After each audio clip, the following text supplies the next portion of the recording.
warahmatullahi wabarakatuh. Sampurasun.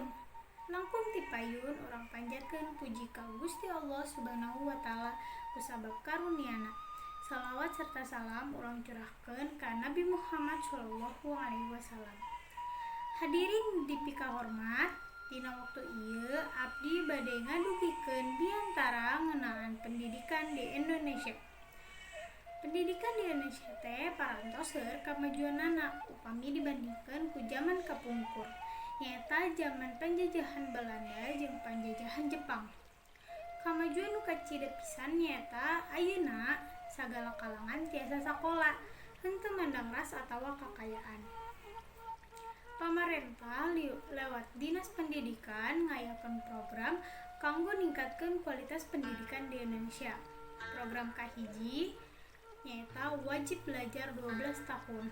Artina sadaya wargi Indonesia kudu sakola di kelas hiji SD nepi ka kelas 3 SMA. Program kedua nyaeta Indonesia Pintar. Nyaeta bantuan ti pamarentah kanggo nu kirang mampu. Hayu urang sadaya diajar tina sajarah pendidikan Indonesia anu kapungkur supados henteu ngulangi kasalahan nu baheula. Hayu sami-sami nyukseskeun program pamarentah supados pendidikan Indonesia teh makin sae. Ulah aya deui sakola nu teu nampi hiji kalangan kusabab teu seneng ka kalangan eta. Ulah aya deui sakola nu teu nampi jalmi nu kirang mampu. Sakitu wae diantara ti abdi. Hapunten bila aya kalepatan. Wassalamualaikum warahmatullahi wabarakatuh.